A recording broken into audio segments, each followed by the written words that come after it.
Welcome to the Lead at the Top of Your Game podcast, where we equipped you to more effectively lead your seat at any employer, business, or industry in which you choose to play. Each week, we help you sharpen your leadership acumen by cracking open the playbooks of dynamic leaders who are doing big things in their professional endeavors. And now your host, leadership tactics and organizational development expert, Karen Farrell-Rhodes.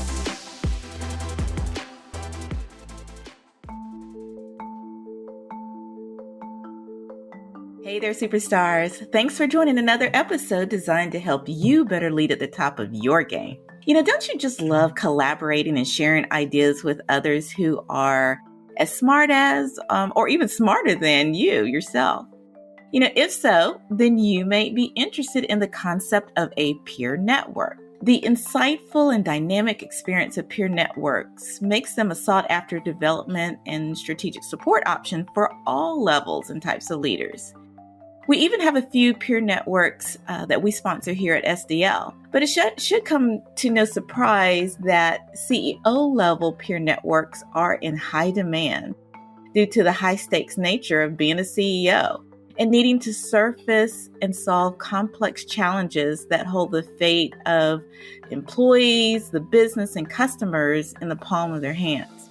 Today's guest is Matt Sitter, a management consultant and the CEO of Advantage Foundry Network, also called AFN. AFN is a global peer network for CEOs of companies.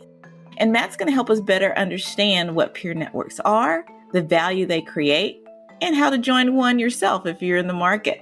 So after the episode, be sure to stay tuned for just 2 minutes to listen to my closing segment called Karen's Take, where I share a tip on how to use insights from today's episode to further sharpen your leadership acumen. And now, enjoy the show.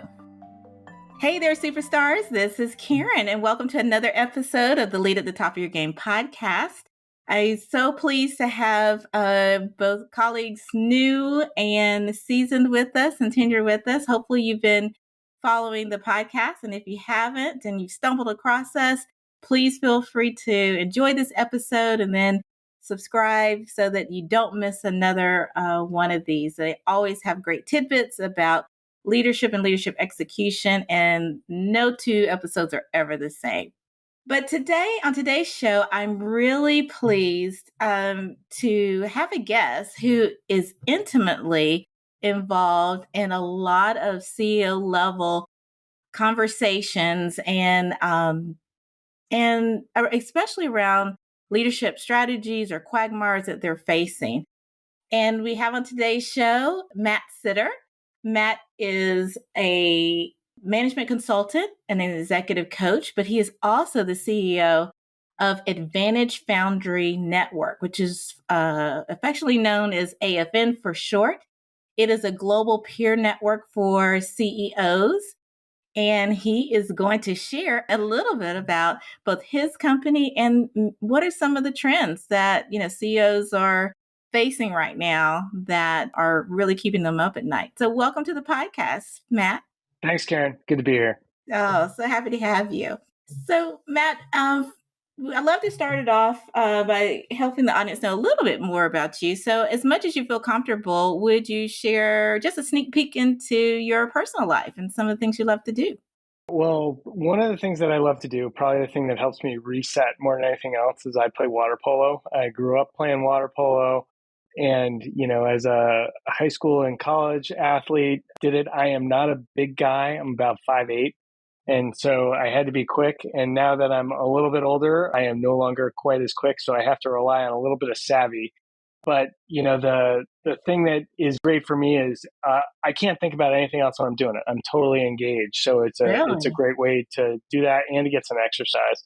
And really actually probably dictated a lot of the ways that I think about the world is my experience with water polo, with athletics, and everything that came out of it. Wow, amazing. And what part of the country are you in? I live in San Francisco Bay Area. Oh, the Bay Area. Okay, wonderful.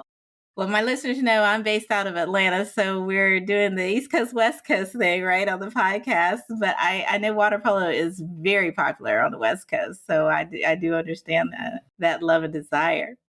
So let's dive deep, Matt. and tell us a little bit more about AFN and what it does and, how it came to be in existence. Yeah. So AFN, it's the culmination of a number of different things for me. In 2012, I went to work at an organization called the McChrystal Group. That was founded by General Stanley McChrystal and a number of his aides. And they were taking what they had done with Joint Special Operations Command. So, all the folks that you hear about in the movies, Delta Force, SEALs, CIA, Yeah. they all got to work together. They don't necessarily communicate that well with each other, nor do they necessarily like each other, but they all got to be pointed at the same targets. And, with the advent of the internet and cell phones, things had sped up a lot. And while I was there, that actually helped drive me into executive coaching and think about operations within businesses. But also I was exposed to a number of former defense intelligence analysts who really got me understanding network science and network analytics. And so that really started getting my brain pointed towards this idea of how do networks actually operate. And there was an article I read in the Harvard Business Review that showed what some network signatures look like. So certain things that happen when networks looked a certain way within organizations. And the two things that stood out to me were, one was ideation. So the people who come up with the best ideas within organizations are connected to a bunch of people who are unconnected to each other. And then reach. So the best way to reach a bunch of people isn't necessarily to have a massive audience yourself. It's to be connected to people who are connected to a lot of people who are unconnected to each other, right? So you have this ability to actually spread your message a lot further. Right. And so in thinking about it's kind of that compounding effect. Absolutely. Yeah. And you don't have people just talking to each other, right? They're actually spreading the message further out. And so I started thinking, if we were to design a network based on that, what would that look like? And then, interestingly, the pandemic was a boon for this because Zoom and all forms of video teleconferencing, the way that you and I are talking right now, I'd be talking the same way to someone across the street or across the world. And so if we thought about how we could connect people globally, it just became a lot simpler to do. And I really believe one of my fundamental beliefs is there's no such thing as the smartest person in the room. Everyone's good at a lot of different things. And so if you are exposing yourself to a diversity of experience, expertise, and perspective, you're going to come up with better ideas. You're going to be that ideator that can actually drive new information out there. And so building up the CEO network around this, you think about leaders, they got to be jack of all trades in some ways, but they came from somewhere. They've got expertise on something. And so getting them all together, they can be learning from each other in an environment where they don't have to feel like someone is worried about how they're going to get paid or something like that. This is all just like, hey, you're getting support from folks who understand the problems that you're in. And that's amazing. I do understand that because, SDL does a lot of human resources consulting with CHROs. And during the pandemic, they were being hit left and right with both COVID, having to manage COVID and messaging around that, had to, help guide their organizations through the new hybrid and remote environments, and you name it, go down the list. But this is the time when executives were really heavily leaning either experts or each other to try to figure it out. Because it was one time in history when we were all like spinning like the Tasmanian devil, right? Yeah, everyone was in the same boat. And it was just like, okay, we got to figure out something. What have you tried? And there wasn't enough time for individuals to try out everything on their own. So if they could leverage the experience of other people, that was a huge help. So now I'm curious, how did you pull together your first group of well, I don't know if it was your first group, but your group of CEOs? Because how do you know when they are ready to join a peer network? Yeah, so I do, there are a number of large peer networks that are already out there that exist. And everyone does slightly different stuff. I wanted to make sure that I was not focused on a hyper-local aspect, that you weren't going to be tied specifically to the geography that you are in. And so, again, some of the technologies that existed or tools that existed that we didn't have before. So LinkedIn is actually a great way to find a number of these CEOs that are out there, particularly in far-flung locations that I wouldn't have come across organically otherwise. And so being able to meet someone who's in Haiti, or being able to meet someone who's in Africa or in the UK, that was a way to actually create some introductions that I couldn't have looked at otherwise. And a lot of the value was saying like, hey, I want to expose you to people who you wouldn't ordinarily be exposed to, but can do it in a time efficient manner. You can get a good ROI on your time. And ultimately it starts driving towards you're getting referrals and things like that. So you really got to get some momentum going. But I would say LinkedIn was a primary tool that I looked at. Fantastic. So your peer groups, what is the target or ideal number of individual CEOs that are in a peer group together? Is it 5 or 50? Yeah. What's an ideal for you? I like 8 to 10. And, when you think about interacting in a Zoom environment, I run all of mine out of Zoom. You do want to make sure that everyone is engaged and has an opportunity to talk. And when you think about 2 hours, that's the typical length of our meeting. 2 hours can go by pretty quick. And that means each person gets an average of like 10 minutes total that they get to speak. And so being able to make sure that everyone's ideas get incorporated into it and they feel good about contributing, 10 is good on that. Now, what I like to do as well is I run subject matter expert discussions, usually a couple times a month, where it's more of the type of format that you and I are doing right now, fireside chat-ish, but then CEOs can ask questions at the end. So they're not the star of the show.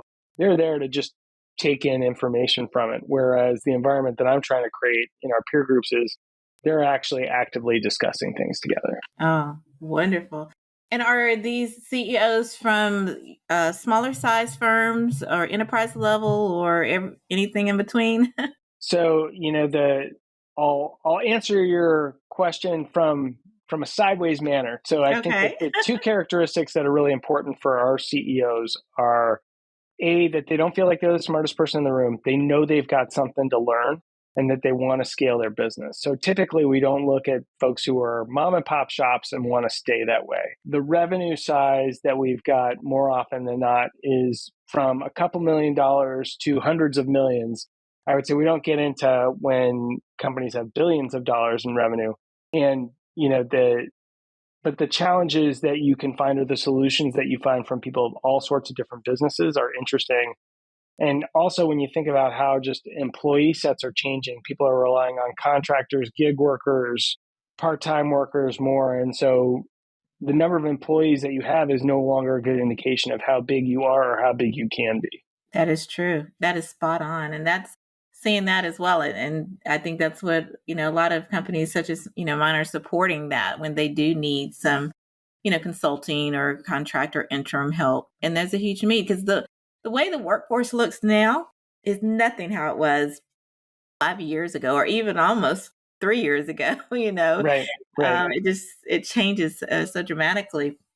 So, and of course we want to not name names because we want to protect the innocent, but can you share with the audience members, like what are some of the top trends or things that your CEOs are facing right now? Like what's top of mind for them?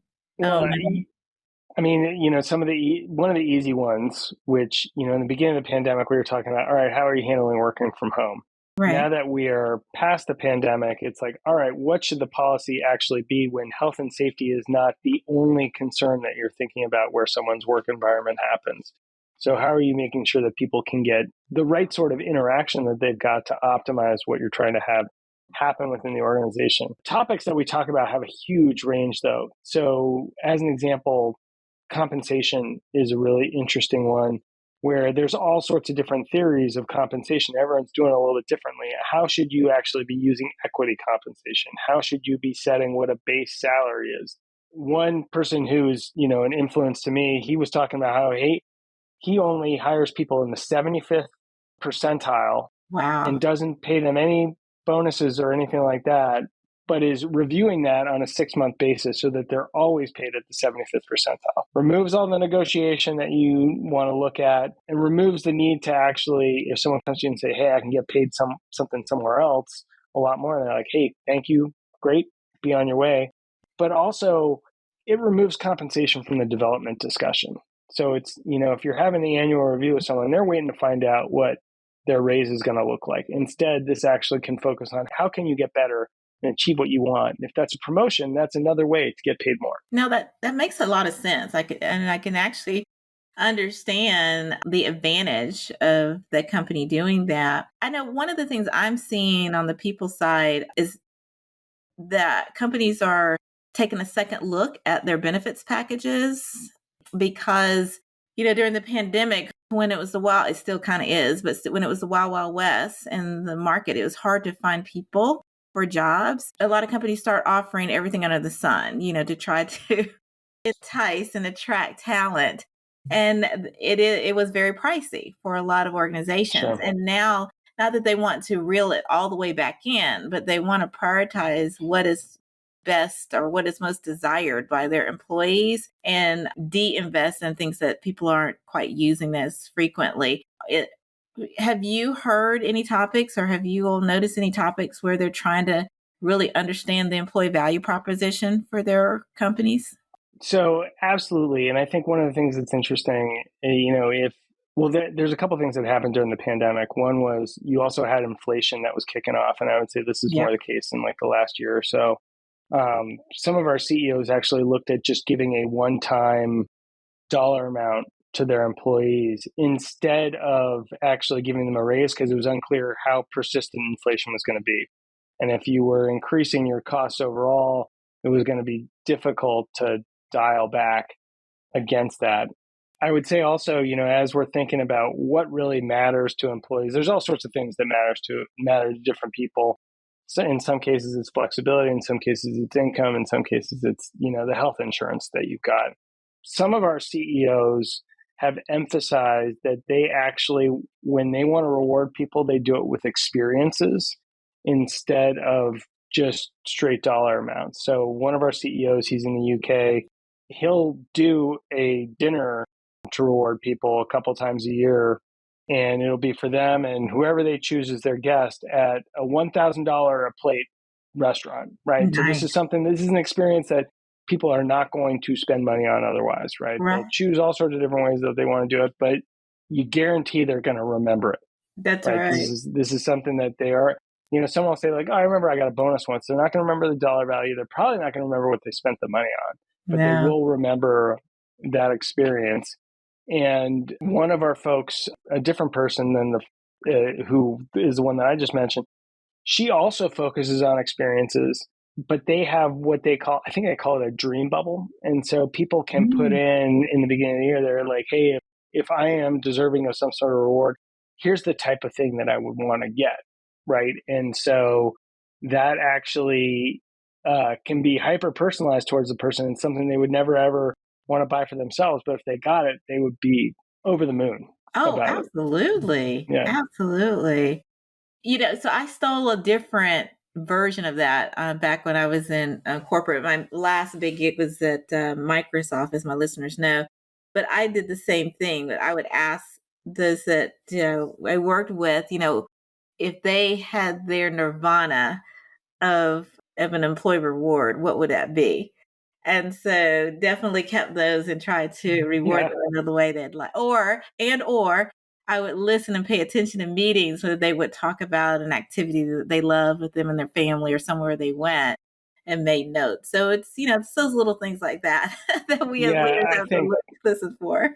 People will tell you what's important to them. You just got to listen, right? That's right. So you gotta listen. I think we've got to be masters of communication. We've got to be students of the human condition. Like what's going on with people? What's happening with them? What really gives them joy?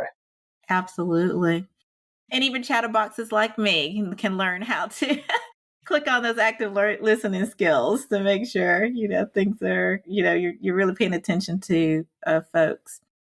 And speaking of listening to others, we had a moment to chat before we started the podcast, and you had shared with me that the tactic that most stood out for you out of my book was the tactic of leading with stakeholder savvy. And as my listeners know, stakeholder savvy is the sister tactic to emotional intelligence. It's all about really listening and understanding others, the diversity of perspectives, changing maybe your approaches or what you do based on the environment that you're in. There might be some way you'll perform or act or speak or focus on when you're in a sales conversation, and then another one when you're having cocktails, with your office mates. So tell me why having a great acumen and stakeholder savvy is meaningful for you. Well, I would say this in particular is interesting. So another line of effort that I'm working on right now is around chiefs of staff.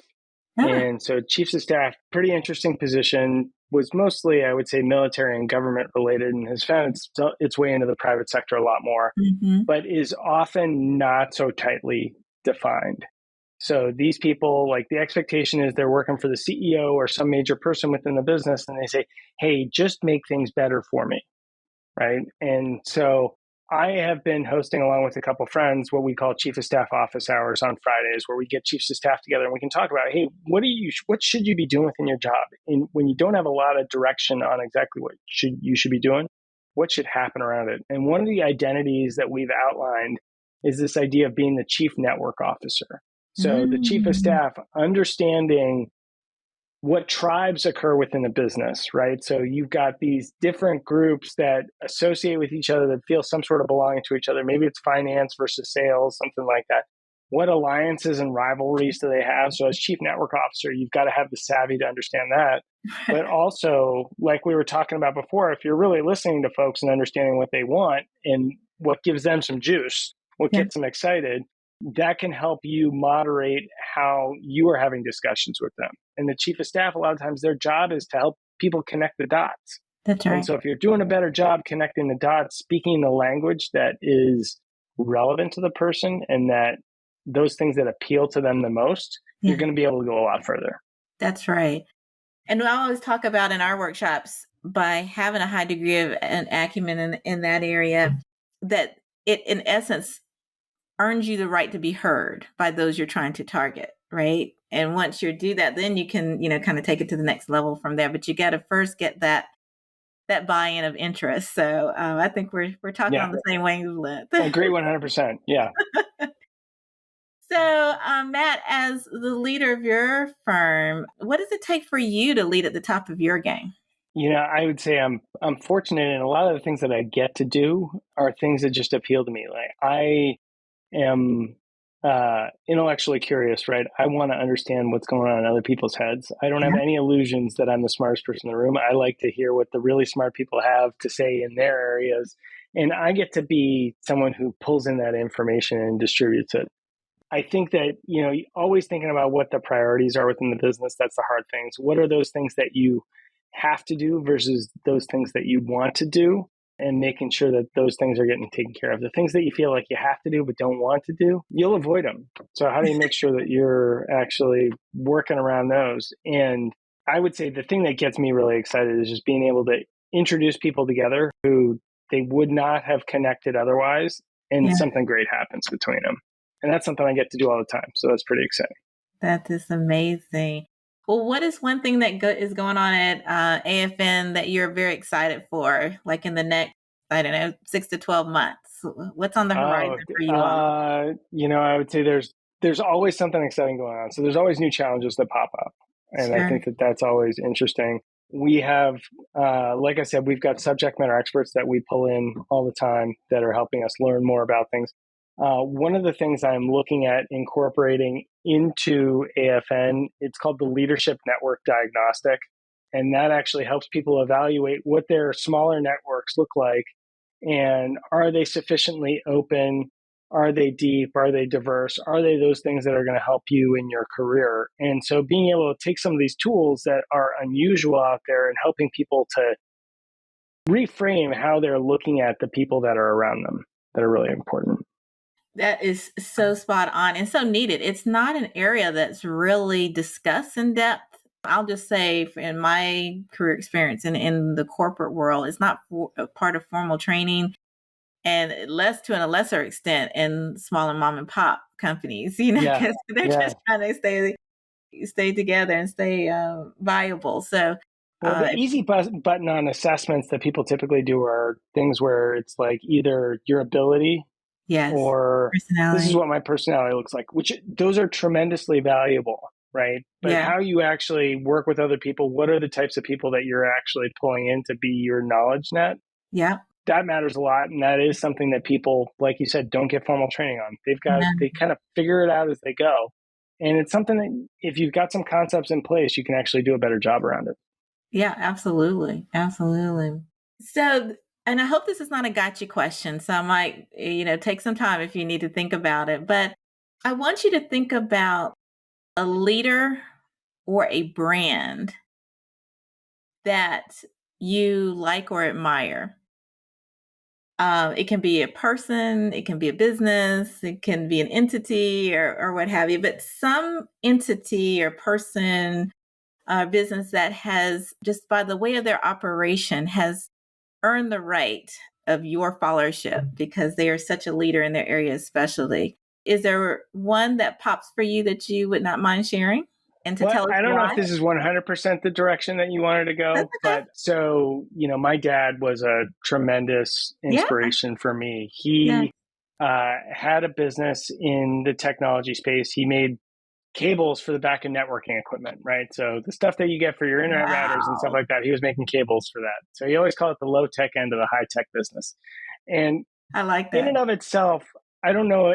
I don't think that business is necessarily inspirational, Yeah. but how he led made a big difference. The people who were doing a lot of the manufacturing, a lot of them were not from the United States originally. They were coming to the United States. English was their second language, and as immigrants, they didn't always have all of the opportunities around them or all the knowledge that was there. And so he actually put in place things like an English as a second language class. He had banks come and actually present to the group so they could actually see the value of having a bank account around what they were doing. And he was consistently providing opportunities to folks within this. So he was like, hey, how can I actually do something that can be inspirational to my business or that can make a difference for people? And I just think the amount that he gave and was willing to put himself out there for other people, I think shined through in the commitment that they had back to him. And, I'd say that one of my aspirations is to make as big a difference in some people's lives as he made in some of the people that worked with him. Oh, well, I just want to salute your father and the impact that he made on you. And that was a perfect answer. Mine is my father as well, as people know. So we're right on there. So thank you so much for the gift of that story and tying that into what is making you so great and what you're doing at AFN, you and your team. That's absolutely fantastic. So before we close, Matt, I wanted to give you an opportunity to share if how people, number one, can get in touch with you. And then number two, when you may be opening up for a new peer class of CEOs at AFN and how they can get on a wait list for you. Yeah, absolutely. So easiest way to find me probably is through LinkedIn. And we mentioned my name. My last name is Sitter, just like babysitter. Yes. I once heard that it is a lot easier to remember that someone is a baker than their last name is Baker. So just picture a guy sitting down and you'll be able to remember my name. There you go. Our website is afn.global, no .com or anything like that, just afn.global. And we are slotting people in and out of groups all the time. And we're looking at how people gel together consistently. I would say this is one of the benefits of us being a global organization as well, is that we've got the capability to bring together groups that it doesn't rely on us, just looking at a specific geographical area. So if people are interested in joining, they could either contact me directly through LinkedIn, or my email address is matt@afn.global. Or they can go to our website and fill out a form there. And I'd say also, if people are interested in the chief of staff stuff that I mentioned, more than happy to talk about that too. Fantastic. Well, listeners, we will have links to all of this that Matt mentioned, how to get in touch with him and everything. I can tell you he's very approachable, extremely helpful. And you might even have, if it's not right for you, you might have colleagues who could definitely use a tremendous peer network, such as the venue and the format that AFN provides. So, Matt, thank you so much for being on today's podcast. I was busy writing notes so that I can go back and and re-listen. We had so many great tips, and continue to do the great work you're doing at AFN, because the CEOs are the ones who are guiding the companies who are impacting our communities every day. And even they need, the air cover for a network, to kind of have rich conversations and learn new things. And you're providing that. And that's a true gift to us. So we thank you. Thanks, Karen. It was awesome to talk to you. Awesome. All right, listeners. Well, once again, be sure to share the podcast with your family and friends and colleagues. If you haven't subscribed yourself, please do so. And we're going to have another enticing episode next week. So be sure to come back and listen then. You all have a wonderful rest of your evening, and we will see you next week. Take care. I hope you enjoyed our conversation today with Matt Sitter, CEO of Advantage Foundry Network. Links to his bio, his entry into our leadership playbook, and additional resources can be found in the show notes, both on your favorite podcast platform of choice and on the web at leadyourgamepodcast.com. And now for Karen's take on today's topic of peer network. You should know that peer networks are not just for CEOs. There are many that are focused on your current career stage or profession. Participating in a peer network can help you develop each of the 7 leadership tactics that came out of my research. But today, I want to connect how peer networks can help you specifically develop the tactic of leading with strategic decision-making. And as you all know, strategic decision-making is your ability to make good decisions yourself or lead a good decision-making process with others based on your top strategic goals and priorities. As leaders, we face tough decisions every day, some more risky than others. However, bouncing ideas off of others and listening to a diversity of perspectives definitely increases the chances that you will not be blindsided by unforeseen obstacles. The data and insights you gain from participating in a great peer network can be invaluable, especially when your job or business is on the line. Just one word of caution, everyone. Not all peer networks are created equal. They vary in design and effectiveness, so be sure to do your research to find a good one for yourself if you're in the market. The research on leadership effectiveness proves that high-achieving individuals such as yourself develop faster when collaborating with other high-achieving individuals. So be sure to evaluate whether the caliber of your potential peer network is where it needs to be. Your time is precious, so be sure to do the due diligence needed to make sure your participation in a peer network is a win-win. If you're interested in exploring peer networks further, I will include links to a few of them in the show notes. And then lastly, be sure to remember to subscribe to the podcast and share the podcast with just one friend. Performing this one selfless act will empower you to help others to also lead at the top of their game. Thanks so much for listening, and see you. And that's our show for today. Thank you for listening to the Lead at the Top of Your Game podcast, where we help you lead your seat at any employer, business, or industry in which you choose to play. You can check out the show notes, additional episodes, bonus resources, and also submit guest recommendations on our website at leadyourgamepodcast.com. You can follow me on Twitter, Facebook, Instagram, and LinkedIn by searching for the name Karen Rhodes, with Karen being spelled Karan. And if you like the show, the greatest gift you can give would be to subscribe and leave a rating on your podcast platform of choice. This podcast has been a production of Shockingly Different Leadership, a global consultancy which helps organizations execute their people, talent development, and organizational effectiveness initiatives on an on-demand project or contract basis. Huge thanks to our production and editing team for a job well done. Goodbye for now.